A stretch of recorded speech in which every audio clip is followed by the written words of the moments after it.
ভারত তার নিজের প্রয়োজনে বাংলাদেশের ভিসা ওপেন করেছে। ভারত আমাদের বন্ধু নয়, ভারত আমাদের শত্রু রাষ্ট্র। বাংলাদেশে নামধারী কিছু আওয়ামী লীগ ভারতে যেতে পারে। হাসিনা রেজিম সরকার ক্ষমতায় আসার পরে বাংলাদেশের সবচেয়ে বড় কূটনৈতিক বিজয় হয়েছে ভারতের এই ঘোষণার মধ্যে দিয়ে। বিগত 17 বছরের যে রেজিম ছিল, যে নতজন নীতি ছিল আমাদের, সেই নীতি থেকে আমরা বেরিয়ে এসে আমরা মনে হয় একটা ডিপ্লোমেসি ভালোভাবে ইমপ্লিমেন্ট করতে পেরেছি বলে ভারত তারা নতজানু হয়ে বাংলাদেশিদের জন্য ভিসা ওপেন করেছে। তবে ইতোমধ্যে কাজের কাজ যা হওয়ার সেটা হয়ে গেছে। মোটা দাগে যদি বলতে পারি বা বলতে চাই আপনাকে, সেটা হচ্ছে যে একটা সময় বাংলাদেশের মানুষের জন্য ট্যুরিস্ট অথবা চিকিৎসার ডেস্টিনেশন বলতে শুধুমাত্র ভারতকেই আমরা বুঝেছি। বর্তমান প্রেক্ষাপটটা ভিন্ন। আজকে আর হাসিনার রেজিম সরকার বাংলাদেশের ক্ষমতায় নাই। দিল্লির মসনদের সাউথ ব্লকের যে কার্যক্রম, সেই কার্যক্রম যে দিন দিন স্তিমিত হচ্ছে সেটা বোঝা যাচ্ছে। আপনি দেখবেন বর্তমান জনগণের সরকার ক্ষমতায় আসার পর থেকে বেশ কিছু অ্যাক্টিভিটিস হয়েছে, যেই অ্যাক্টিভিটিসগুলোর মধ্যে আমরা বাংলাদেশের জনগণের স্বতঃস্ফূর্ত অংশগ্রহণ দেখেছি। ভারত চেষ্টা করেছে পশ্চিমবঙ্গে বিজেপি সরকার ক্ষমতায় আসার পরে শুভেন্দু অধিকারীর মতো একজন ব্যক্তি, উগ্র হিন্দুবাদী ব্যক্তি ক্ষমতায় আসার পর থেকে বাংলাদেশ ভারত যে সীমান্ত, সেই সীমান্তে তারা প্রচুর পরিমাণে পুশ ইন করার চেষ্টা করেছে। আমরা বাংলাদেশের বিজিবি খুব সক্ষমতার সহিত তাদের পুশ ইনটা ব্যর্থ হয়েছে। এখানে ভারত পরাজিত হয়েছে নৈতিকভাবে।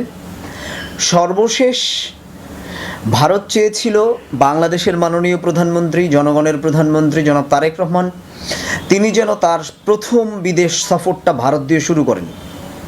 সে জিনিসটাও তিনি করেন নাই, যে কারণে ভারতের এখানে একটা নৈতিক পরাজয় হয়েছে, ডিপ্লোমেসির পরাজয় হয়েছে। অ্যাজ ওয়েল অ্যাজ ভারতের নতুন যিনি বাংলাদেশের দায়িত্বে এসছেন, তিনি এসেই ঘোষণা দিলেন যে ভারত সরকার বাংলাদেশের জন্য ভিসা উন্মুক্ত করেছেন দুটো ক্ষেত্রে। একটা হচ্ছে ট্যুরিস্ট অ্যাজ ওয়েল অ্যাজ একটা হচ্ছে আপনার চিকিৎসা। আমাদের কাছে একজন সচেতন বাংলাদেশি হিসেবে আমার কাছে মনে হয় যে আমাদের ভারতের কাছে আর যাওয়ার কোনো প্রয়োজন নেই। আমাদের চিকিৎসার জন্য অ্যানাদার বেশ কিছু ডেস্টিনেশন তৈরি হয়েছে।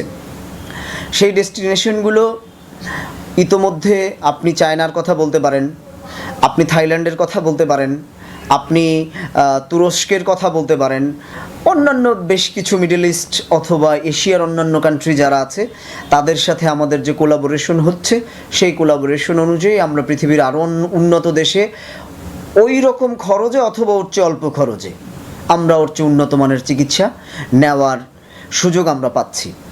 ট্যুরিস্ট ডেস্টিনেশন বলতে যে জিনিসটা বোঝায়, দেখেন ভারত তো আসলে তার প্রতিবেশীবিহীন একটা দেশ। তাদের আমরা বিগত 1-2 বছরে দেখেছি বাংলাদেশের মানুষ ভারত বাদ দিয়ে নেপাল গিয়েছে, ভুটান গিয়েছে, শ্রীলঙ্কা গিয়েছে, পাকিস্তান গিয়েছে, অ্যাজ ওয়েল অ্যাজ চায়না আমাদের অ্যানাদার ডেস্টিনেশন হচ্ছে, তুরস্ক হচ্ছে, থাইল্যান্ড তো অনেক আগে থেকেই আছে। তো আমাদের কাছে ভারত যাওয়া মানে ভারতে যে যেতেই হবে এটা আমাদের প্রয়োজন নাই। আমরা কিন্তু ভিসার জন্য দরখাস্তও করি নাই। সরি, একটু পজ করেন।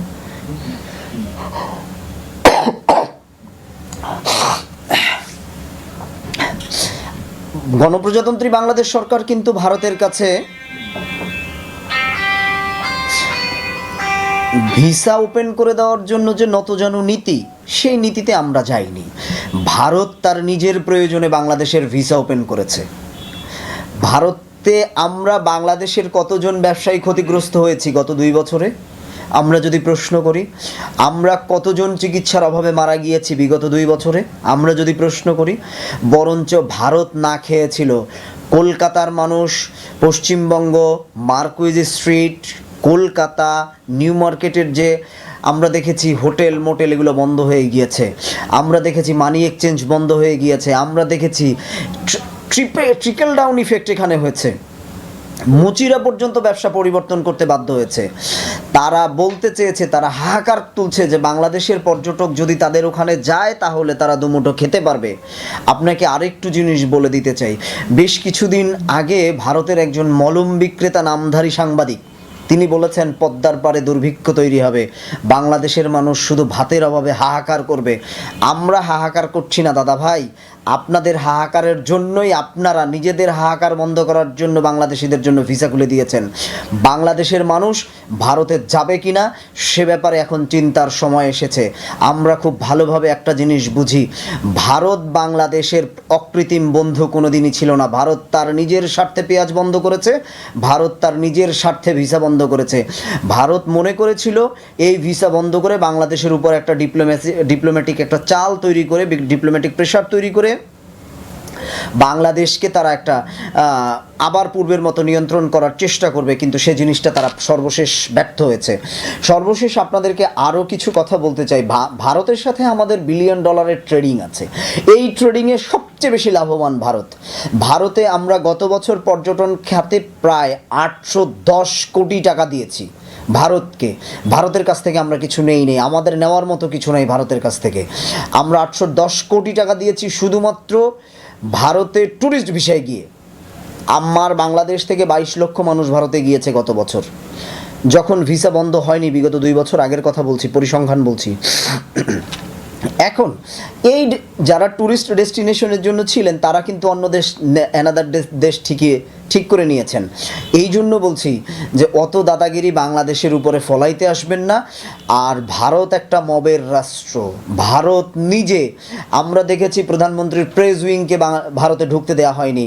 সর্বশেষ তাকে অনুরোধ করা হয়েছে, কিন্তু তিনি ভারতের মুখে চপেটাঘাত করে বাংলাদেশে ফেরত এসছেন। এরকম আমরা দেখেছি ভারত একটা নির্দিষ্ট দলকে সবসময় সাপোর্ট করে আসছে। আমার মনে হয় ভিসা ওপেনের পিছনে আরও একটা কারণ থাকতে পারে, সেটা হচ্ছে পতিত ফ্যাসিস্ট আওয়ামী লীগ সরকারের যে কিছু দোসর বাংলাদেশে আছে, তারা যাতে শেখ হাসিনার সাথে মিটিং করতে পারে, এরকম একটা বিষয়ের জন্য তারা হয়তো বা ভিসাটা খুলে দিয়েছে। না, ভারতের ভিসা খোলার আমাদের কোনো প্রয়োজন নাই। আমরা ভারতের সাহায্য ছাড়াই মাথা উঁচু করে দাঁড়াবো ইনশাআল্লাহ। ভারত আমাদের বন্ধু নয়, ভারত আমাদের শত্রু রাষ্ট্র। সাধারণ জনগণ কি করবে? তাকে ইন্ডিয়ায় যাবে নাকি অন্য দেশে মুভমেন্ট করবে? সেই হিসেবে একটা মতামত আপনি কি? জি প্লিজ। সাধারণ মানুষের কথাটা আপনি যেটা বলেছেন, দেখেন বিগত 2 বছরে সাধারণ মানুষ কিন্তু তাদের ট্যুরিস্ট ডেস্টিনেশন চেঞ্জ করে ফেলেছেন।